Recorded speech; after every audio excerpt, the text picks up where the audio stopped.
lagi kita di channel yang penuh imajinasi, informasi gratis, nggak bayar. Subscribe. Assalamualaikum warahmatullahi wabarakatuh. Waalaikumsalam warahmatullahi wabarakatuh. Ketemu lagi kita di channel yang penuh inspirasi ya, imajinasi dan informasi ini. Pagi ini kita ketemu dengan beberapa teman. Ada Bang Teddy dan Bang Kica di ujung sana ya, di studio. Kita masih dalam suasana pandemi COVID-19 yang belum berakhir ya. Entah kapan berakhirnya kita belum tahu.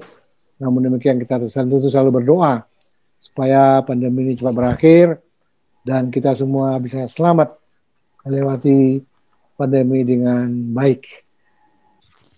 Juga perlu kita ingat bahwa awal-awal tahun kita ini ditandai dengan banyaknya bencana ya. Bencana yang terjadi di negeri ini, ya banjir yang di mana-mana, kemudian juga gunung meletus, dan beberapa bencana yang lain, tanah longsor dan sebagainya. Nah ini mungkin kita perlu merefleksikan apa yang terjadi sebetulnya di negeri ini sehingga bencana ini muncul bertubi-tubi. Nah mungkin itu kita coba mendiskusikan dengan Bang Teddy dan Bang Kica ini sambil kita mencari ada persoalan apa yang terjadi sebetulnya di negeri ini. Silakan dulu, mungkin dari Bang Kica dulu nih. Silakan Bang. Ya, Bung Jela, terima kasih. Jadi begini, Bung Jela. Pertama yang harus kita ketahui dulu bahwa terkait bencana tidak satu makhluk pun menginginkannya. Makhluk tidak hanya terbatas manusia ya, makhluk lainnya. Bahkan makhluk yang tak kasat mata pun tidak menginginkan adanya bencana itu. Yang kedua, orang seringkali mengaitkan bencana itu dengan kata-kata alam di belakangnya. Jadi seolah-olah bencana itu dianggap penyebabnya adalah alam. Padahal kalau kita tahu alam itu tidak punya kehendak, tetapi dia punya hukum besi yang tidak bisa diganggu gugat. Gitu. Kita ambil contoh, air mengalir dari ketinggian ke tempat yang rendah. Itu hukum besi alam. Lalu apakah air bisa mengalir ke atas? Bisa, dengan intervensi makhluk, manusia. Jadi itu sudah di luar hukum besinya. Artinya apa? Bahwa alam selalu akan konsisten dengan hukumnya, kecuali ada intervensi dari makhluk atau dunia di luar alam tersebut. Api sifatnya panas, itu pasti. Membakar, itu pasti. Apakah api bisa tidak membakar? Bisa, tetapi bukan karena api itu sendiri, tetapi ada intervensi makhluk. Mungkin dengan menciptakan yang namanya baju atau pakaian tahan api. Itu yang perlu kita ketahui dulu, bahwa alam sifatnya netral dengan hukum besi yang berlaku pada dirinya. Jadi pemakaian istilah bencana alam sebenarnya dalam konteks ini tidak tepat gitu. Karena alam tidak pernah menebar bencana. Alam tidak punya kehendak. Itu dulu yang perlu kita pahami. Gitu. Kita ambil contoh misalnya, bagaimana intervensi atau engineering dari manusia terhadap alam ini mengakibatkan munculnya bencana.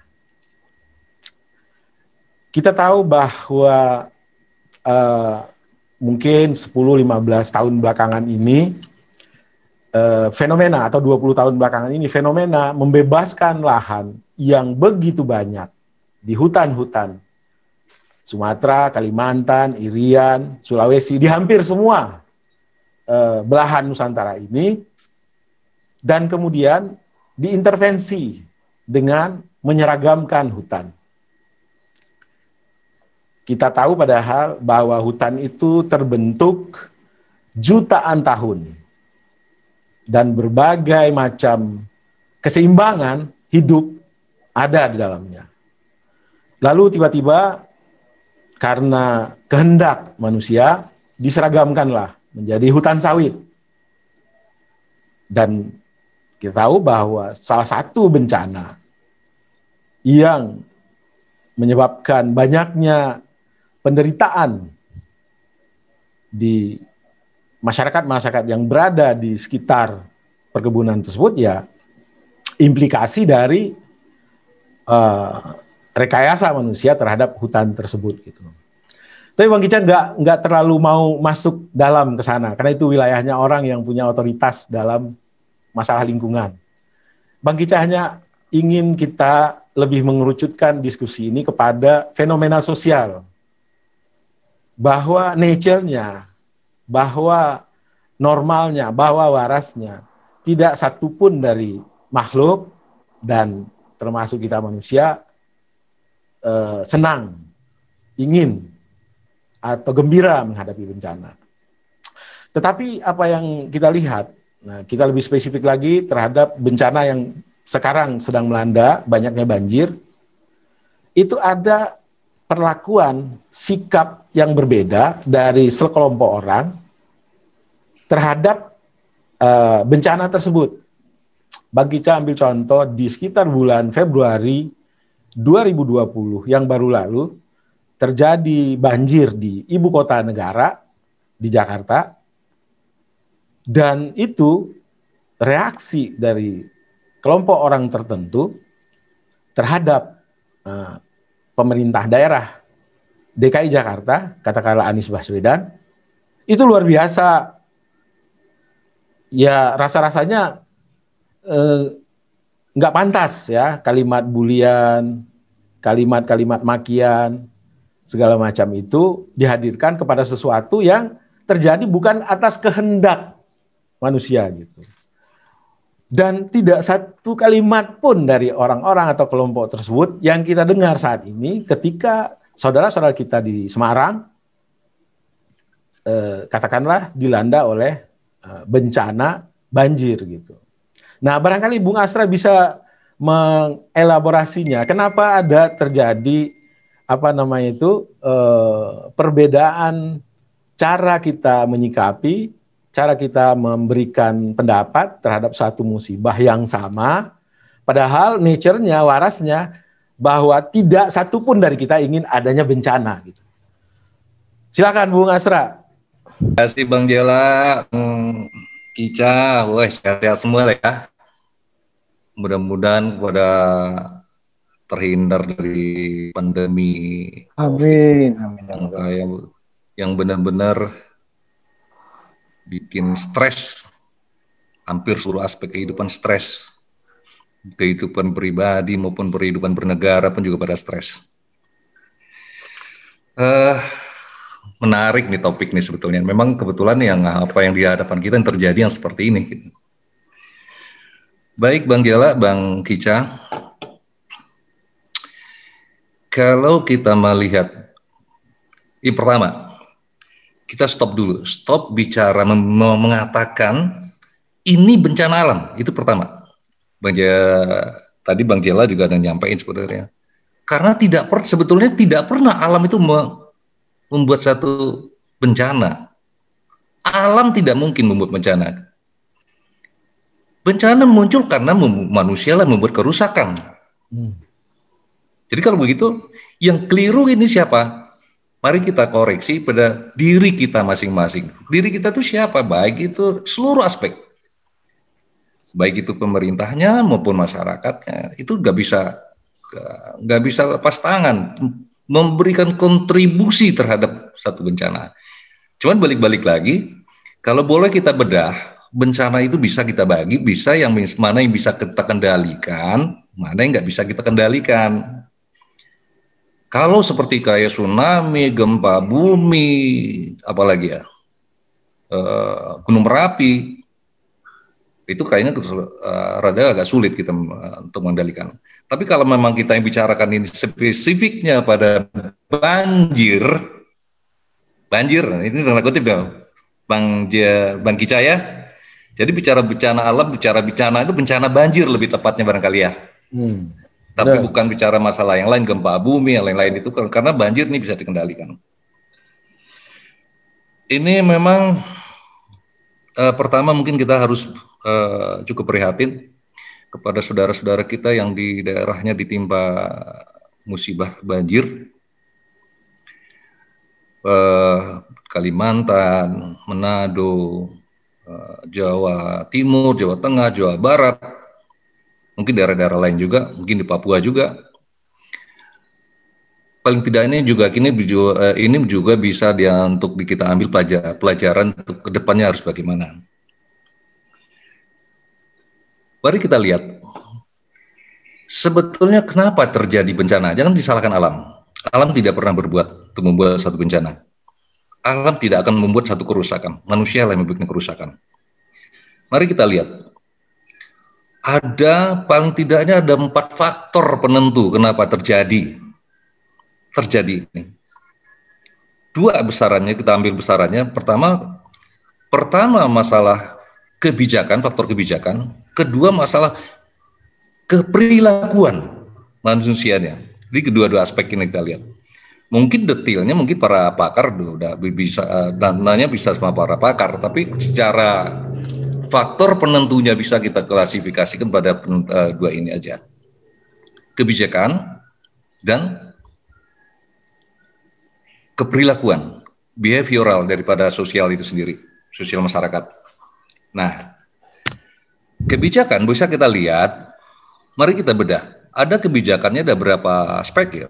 Pertama, faktor ya. Bagaimana rancang bangun, lebih tepatnya RT RW. Apakah sudah kebijakan RT RW itu sudah konsisten dan komit melaksanakannya? Setiap daerah itu sudah punya RT RW belum? Rencana tata ruang dan wilayah.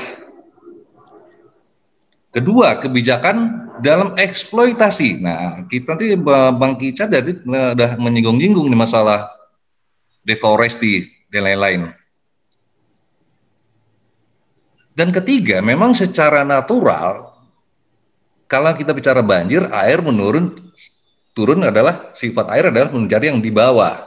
Dan jangan lupa akan terjadi gerusan-gerusan dan akan membuat satu pendangkalan di hilir. Tentunya ini sudah natural sekali, sangat nature sekali. Dan pertanyaannya, bagaimana kebijakannya mengantisipasi daripada risiko pendangkalan ini? Itu semuanya kebijakan. Nah, satu lagi bicara masalah behavioral, bagaimana keperilakuan masyarakatnya untuk aware dari penyebab banjirnya. Contohnya sampah. Begitulah kira-kira ya, Bang Kica ya. Nah, RT RW coba kita bedah. Memang secara ketentuannya setiap wilayah itu setiap wilayah harus membuat RT RW. Pertanyaannya, itu dijalankan dengan konsisten nggak? Dijalankan atau tidak? Sehingga kalau seandainya berantakan begini ya pada satu ketika begitu nggak bisa mengklaim bahasanya wah ini disalahkan pimpinan daerah dan lain-lain. Walaupun nantinya secara akuntabilitas yang bertanggung jawab penuh adalah pimpinan. Terus kemudian eksploitasi pun juga eksploitasi berlebihan, bukan tidak bisa digarap. Alam itu memang diperuntukkan untuk manusia, tapi kita juga punya kewajiban untuk memaintain supaya ada kelangsungan. Itu bicara masalah. Bagaimana kita juga harus bisa memanfaatkan alam itu sendiri. Terus bicara masalah secara natural, memang harus ada pendangkalan dan sekarang bagaimana menanganinya. Itu biasa konsekuensi logisnya adalah kebijakan. Sebuah itu taran kebijakan. Dan keperilakuan mungkin kalau kita bedah satu-satu mungkin panjang ya Pak Bang Kica ya. Ya, betul. Dan menariknya ini sebetulnya ada pertanyaan sebetulnya. Kok ada satu perlakuan yang berbeda untuk merespon kejadian-kejadian yang di wilayah-wilayah. Saya mengatakan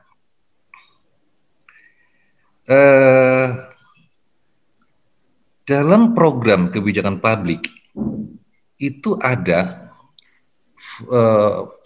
faktor yang menentukan. Nanti bisa diturunin pada variabel-variabelnya. Itu pertama, kebijakan itu harus ada namanya bicara masalah sinkronisasi, harus bicara masalah sinergisitas, terus ada namanya harmonisasi. Itu harus ada harus tiga faktor ini penentu untuk bicara masalah berkelanjutannya, sustainable. Itu seharusnya. Tapi bicara bagaimana kebijakan itu kita pandang dari sudut good governance-nya, salah satu penelitian kita lihat adalah aspeknya adalah fairness. Fairness berarti adalah lebih tepatnya kalau kita lihat daripada kebijakan publik, dimanapun Anda berada di wilayah Republik ini, kebijakan itu berlaku sama, gitu mestinya, seharusnya ya. Seharusnya seperti itu. Walaupun di Jakarta, di Papua, di Semarang, di Jogja, di Kalimantan, di Maluku, perlakuan akan tetap sama dalam konteks respon. Karena yang bertanggung jawab penuh adalah pemimpin. Pemimpin itu siapa sih sebetulnya kalau sebenarnya berpegang akuntabilitas tunggal? Akuntabilitas tunggal itu ada di tangan presiden. Kalau gubernur itu kan pembantu. Ada representasi pemerintah pusat. Nah kalau kita balik lagi, kenapa ada seperti kayak begini? Nah barangkali Bang Kica bisa menebak-nebak sendirilah ya, kalau kita membongkar itu sendiri nanti kurang-kurang pas ya, karena kita nggak bicara sama data ya, ini obrolan warung kopi aja ya. Ya betul. Warung kopi aja nih Bang Kica. Dari obrolan saya sampaikan, tebak aja sendiri deh, kenapa terjadi seperti ini. Mulai lihat, apakah ada fairness dalam kebijakan. Kalau kita lihat lagi bicara masalah faktornya, apakah ada sinkronisasi satu kebijakan, apakah ada sinergisitas, apakah ada kebijakan itu satu hal yang harmonis, itu bisa jawab sendiri oleh masyarakat. Nah, di sisi lain, di sisi secara sosial masyarakat pun, secara behavioral, bagaimana masyarakat kita? Masyarakat kita meresponnya gimana? Bagaimana merespon masyarakat kita? Saling salah menyalahkan, bukan peduli satu sama lain. Lah, kalau kayak begini bagaimana? Apa yang harus diperbaiki? Cuman satu yang menurut saya, kalau boleh saran sih, bagaimana membangun, karena semuanya nggak lepas daripada kebijakan. Kalau kerennya, kalau saya sebetulnya bukan istilah untuk di kebijakan publik, tapi ada dari satu literasi ya. Ada satu kebijakan yang mestinya integrated macro policy. Artinya seluruh kebijakan itu sudah terintegrasi, terpadu. Jadi baik pemerintah, semua apapun aspeknya, kalau kita menangani khususnya banjir, hampir seluruh aspek kebijakan mengarah kepada kebijakan penanganan banjir. Baik itu secara sektor konstruksinya, baik itu yang kebijakan-kebijakan lainnya, tapi mengarah kepada bahasanya kita penanganan banjir supaya tidak akan terjadi banjir di akan datang. Dan mari secara keperilakuan juga masyarakat, kita jangan lagi lah menyalah-nyalakan pimpinan, walaupun itu tanggung jawab pimpinan, tapi masalah lingkungan itu bukan hanya tanggung jawab daripada pimpinan aja, Pak Gubernur, Pak Wali Kota, Pak Presiden, enggak, itu tanggung jawab kita bersama. Nah, karena ini sudah terjadi, mari kita bangkit bersama-sama bergandeng tangan, bagaimana mengatasinya itu secara bersama. Ayo kita sumbang pikiran. Jangan hanya sumbang pikiran, kalau memang harus sumbang harta, harus kita sumbang harta untuk membangun, untuk kebaikan ke depan, ayo kita sama-sama. Toh kita punya Republik, rakyat kita cukup banyak kok, itu adalah aset yang luar biasa. Oke, sip.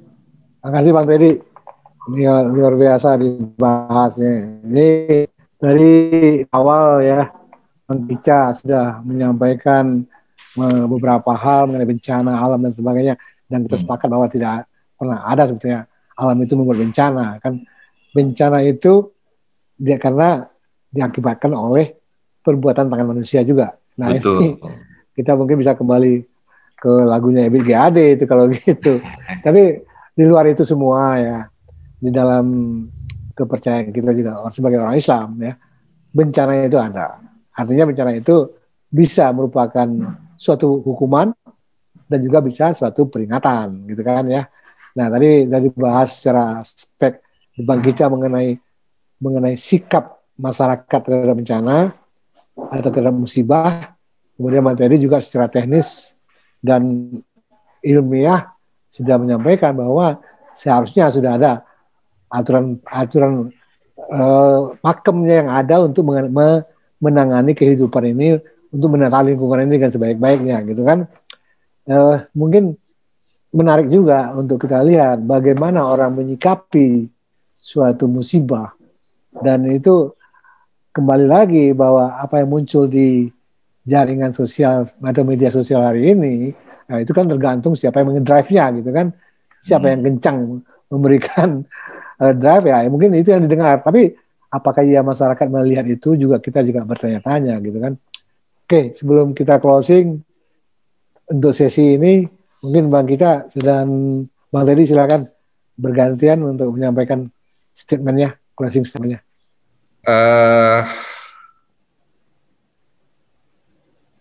Kita sepakati bahwa sudah kita nggak usah pada posisinya mengeluh pada saat kita mengalami hal sedemikian saat ini. Sekarang ini adalah konsekuensi masa lalu, satu konsekuensi. Nah, tugas kita adalah bagaimana meminimalisir satu dampak atau ke depan tidak akan terjadi lagi. Itu bicara masalah penanganan risiko. Memang. Nah, kita ambil pada posisi yang kewilayahan. Memang yang harus bertanggung jawab itu memang, kalau di provinsi itu adalah pimpinannya, gubernur. Segala sesuatu memang harus disandarkan pada kepemimpinan, karena mereka lah yang punya kebijakan. Memang kita bisa menyalahkan, kita memang mengatakan bisa menyalahkan, bisa klaim kepada Pak Gubernur, Pak Wali Kota atau Pak Bupati, tapi kita melihat upayanya. Seberapa besar upayanya, seberapa komit. Kalaulah seandainya ini sudah dilakukan dengan sepenuhnya, rasanya nggak elok juga dong kita nyalain Pak Gubernur, nggak jualan-jualan, nggak. Karena apa? Karena Anda tidak ditimpa musibah. Saat ini pada saudara-saudara kita banyak yang menerima musibah dan butuh bantuan. Artinya bicara kepedulian kita, yuk mari kita tangani bersama-sama. Ini konsekuensi karena masa lalu. Mudah-mudahan kita bisa mengatasi masalah-masalah banjir yang kita hadapi saat sekarang, dan sesama masyarakat pun udahlah, jangan lagi kita saling tuding menuding. Mari kita secara bersama, bangkit untuk ke depan, kita melihat ke depan. Begitu barangkali. Oke. Bang Kica, Bung Jala, ini rekannya Bang Kica putus-putus kayaknya. Bang Kica kayak lagi low ini. Iya. Kedengaran bagaimana Bang Kica? Sudah bisa belum? Ya, jadi gini, closing statement-nya begini aja. Ya, closing statement-nya begini aja. Bahwa memang manusia satu-satunya Homo sapien yang berpolitik gitu ya. Tetapi tidak semua peristiwa harus dijadikan amunisi politik. Khusus untuk musibah, rasa-rasanya kalau dijadikan sebagai amunisi politik, maka kita perlu bertanya kemanusiaan dari orang-orang tersebut. Musibah adalah sesuatu yang sama-sama kita tidak kehendaki. Oleh karenanya, mari, seperti Bung Teddy bilang, kita bersatu padu, merapatkan barisan, menanggulanginya secara bersama-sama, bukan menjadikannya sebagai amunisi untuk saling jegal dan menjatuhkan. Begitu, Bang Jela. Oke, baik, terima kasih Bang Kica, Bang Teddy. Demikian Sobat Kicau Jelata, ya, bincang-bincang kita mengenai musibah ataupun bencana ya. Mudah-mudahan ini menjadi manfaat untuk Sobat Kicau Jelata yang mendengarkan, dan tentu saja kita mengharapkan bahwa pemangku kepentingan mudah-mudahan sampai juga ke kuping mereka untuk bisa berbuat apa-apa yang tadi disampaikan oleh Bang Teddy, oleh Bang Kica, dan kita semua berharap semua supaya negara ini menjadi lebih tentram, lebih nyaman. Wassalamualaikum warahmatullahi wabarakatuh. Salam sehat dan sejahtera. Warahmatullahi wabarakatuh.